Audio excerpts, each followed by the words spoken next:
জননীং শারদাং দেবীং রামকৃষ্ণং জগদ্গুরুং পাদপদ্মে তয়ো শ্রিত্বা প্রণমামি মুহুর্মুহুঃ। আজ আমরা স্বামী গম্ভীরানন্দ মহারাজজির লেখা শ্রীমা সারদা দেবী বই থেকে জ্ঞানদায়িনী কিছু অংশ পাঠ করে শুনব। জনৈক ভক্তকে শ্রীমা বলিয়াছিলেন, জপ ধ্যান না করলে কি হয়, সেসব করতে হবে, উহাতে মনের ময়লা কাটিতেছে না। এই অভিযোগ করায় মা বলিলেন, জপ মন্ত্র জপ করতে করতে কাটবে, না করলে চলবে কেন? মন্ত্র দীক্ষা সম্বন্ধে অপর একজন ভক্ত একদিন 1907 খ্রিস্টাব্দে মাকে প্রশ্ন করিয়াছিলেন, আচ্ছা মা, মন্ত্র নেবার কি দরকার? মা উত্তর দিলেন, মন্ত্রের দ্বারা দেহ শুদ্ধি হয়। মন্ত্রজাপ না করে কেউ যদি মা কালী বলে ডাকে, তাতে হয় না? মা উত্তর দিলেন, মন্ত্রের দ্বারা দেহ শুদ্ধি হয়, ভগবানের মন্ত্রজাপ করে মানুষ পবিত্র হয়। অন্তত দেহ শুদ্ধির জন্য মন্ত্র দরকার। অন্য সময়ে ফেব্রুয়ারির 1913 খ্রিস্টাব্দে একজন যখন শ্রীমাকে বটগাছের অতি ক্ষুদ্র বীজ দেখাইয়া বলিলেন, মা দেখছ, লাল শাকের বীজের চেয়েও ছোট, এ থেকে এত প্রকাণ্ড গাছ।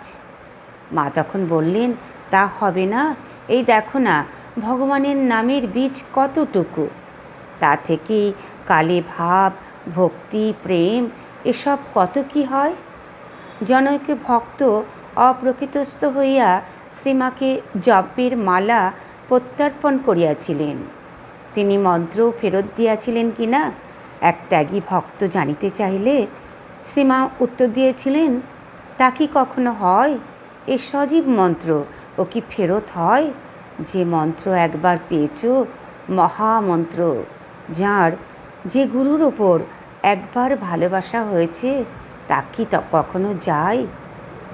জপের কার্যকারিতা সম্বন্ধে শ্রী শ্রী মাতা ঠাকুরানী একজন জনৈক ভক্তকে বলিয়াছিলেন, জপ টপ কি জানো? ওর দ্বারা ইন্দ্রিয়টিন্দ্রগুলোর প্রভাব কেটে যায়।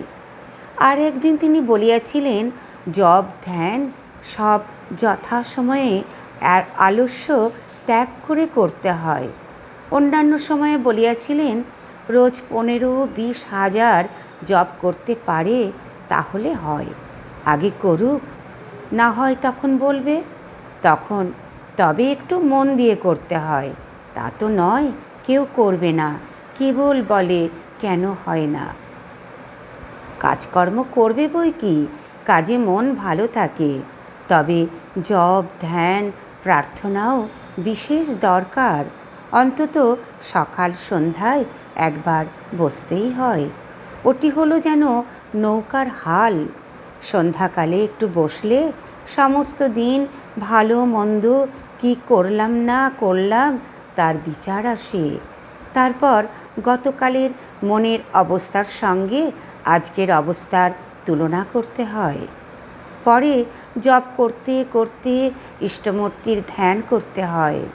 কাজের সঙ্গে সকাল সন্ধ্যা জপ ধ্যান না করলে কি করছো না করছো বুঝবে কি করে?